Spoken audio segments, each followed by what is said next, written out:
Doctor Arun, associate consultant, department of medical gastroenterology, KIMS health. ഞാനിന്നിവിടെ സംസാരിക്കാൻ പോകുന്നത് ഇപ്പോൾ സർവ്വസാധാരണമായി കണ്ടുവരുന്ന വൈറൽ ഹെപ്പറ്റൈറ്റിസ് എ എന്ന രോഗാവസ്ഥയെക്കുറിച്ചാണ്. ഈയിടയ്ക്ക് കുറച്ചധികം കേസുകൾ ഇപ്പോൾ നമുക്ക് കേരളത്തിൽ റിപ്പോർട്ട് ചെയ്യപ്പെടുന്നുണ്ട്. അപ്പോൾ അതിനെക്കുറിച്ചൊരു അവബോധന പറയാൻ വേണ്ടിയിട്ടാണ് ഇതിനെക്കുറിച്ച് സംസാരിക്കുന്നത്. അപ്പോൾ എന്താണ് viral hepatitis A, otherwise hepatitis? കരളിലുണ്ടാകുന്ന നീർവീക്കത്തിനെയാണ് ഹെപ്പറ്റൈറ്റിസ് എന്ന് പറയുന്നത്. അപ്പോൾ അത് പല കാരണങ്ങൾ കൊണ്ട് ഹെപ്പറ്റൈറ്റിസ് ഉണ്ടാകും.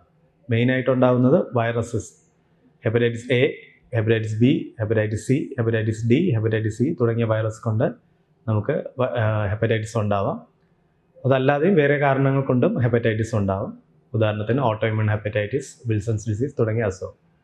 നമ്മൾ ഇന്ന് ചർച്ച ചെയ്യാൻ പോകുന്നത് viral hepatitis A. Hepatitis A എന്ന് പറയുന്നത് ഒരു RNA വൈറസാണ്.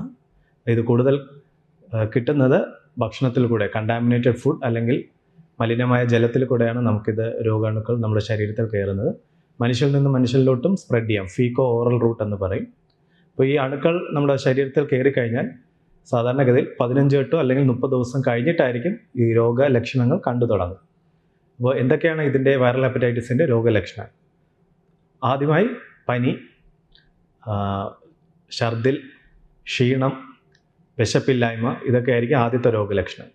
ഇത് കഴിഞ്ഞ് 4-5 ദിവസം കഴിഞ്ഞിട്ടായിരിക്കും യൂറിനിൽ നിറവ്യത്യാസം, മഞ്ഞ കളറിൽ പോവുക, കണ്ണിൽ മഞ്ഞ ശ്രദ്ധിക്കുക. അപ്പോൾ ആ സമയത്തായിരിക്കും നമുക്കിത് ഹെപ്പറ്റൈറ്റിസ് ആയിരിക്കാം എന്നുള്ള ഒരു അസംഷനിലോട്ട് ചെല്ലുന്നത്. അപ്പോൾ ആ സമയത്ത് നമ്മൾ രക്തം പരിശോധിച്ച് നോക്കുമ്പോൾ ബ്ലഡിൽ ലിവർ ഫംഗ്ഷൻ ടെസ്റ്റിൽ വ്യതിയാനം കാണും. ബിലിറുബിൻ്റെ അളവ്, അതായത് മഞ്ഞയുടെ അളവ് കൂടുതലായിരിക്കും. ലിവർ എൻസൈംസ് SGOT, SGPT അതെല്ലാം ഒരുപാട് കൂടുതലായിരിക്കും. അപ്പോൾ നമ്മളിത് കൺഫേം ചെയ്യുന്നത് ബാക്കി ബ്ലഡ് ടെസ്റ്റ് മുഖാന്തരമാണ്. IgM anti-HIV എന്ന് പറയുന്നത്, അതായത് ഹെപ്പറ്റൈറ്റിസ് എക്കെതിരെയുള്ള ആൻറ്റിബോഡീസ് ടെസ്റ്റ് ചെയ്ത് നോക്കിയിട്ടാണ് നമ്മളിത് ഹെപ്പറ്റൈറ്റിസ് എ ആണോ അല്ലേ എന്നുള്ളത് നോക്കുന്നത്.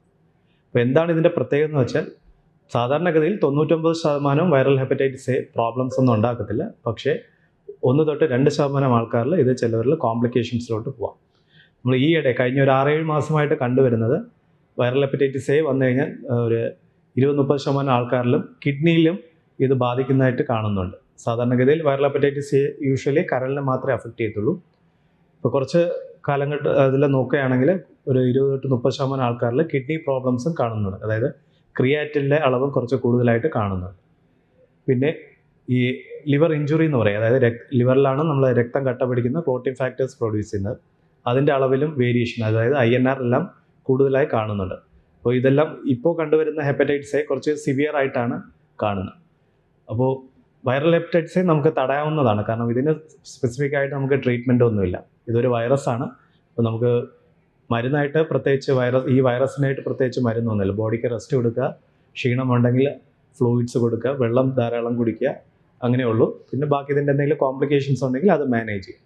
പക്ഷേ നമുക്ക് ഹെപ്പറ്റൈറ്റിസ് എ വൈറസ് വരുന്നത് തടയാൻ പറ്റും, കാരണം ഇതിന് എഫക്റ്റീവായിട്ടുള്ള ഒരു വാക്സിൻ ഉണ്ട്, ഹെപ്പറ്റൈറ്റിസ് എ വാക്സിൻ.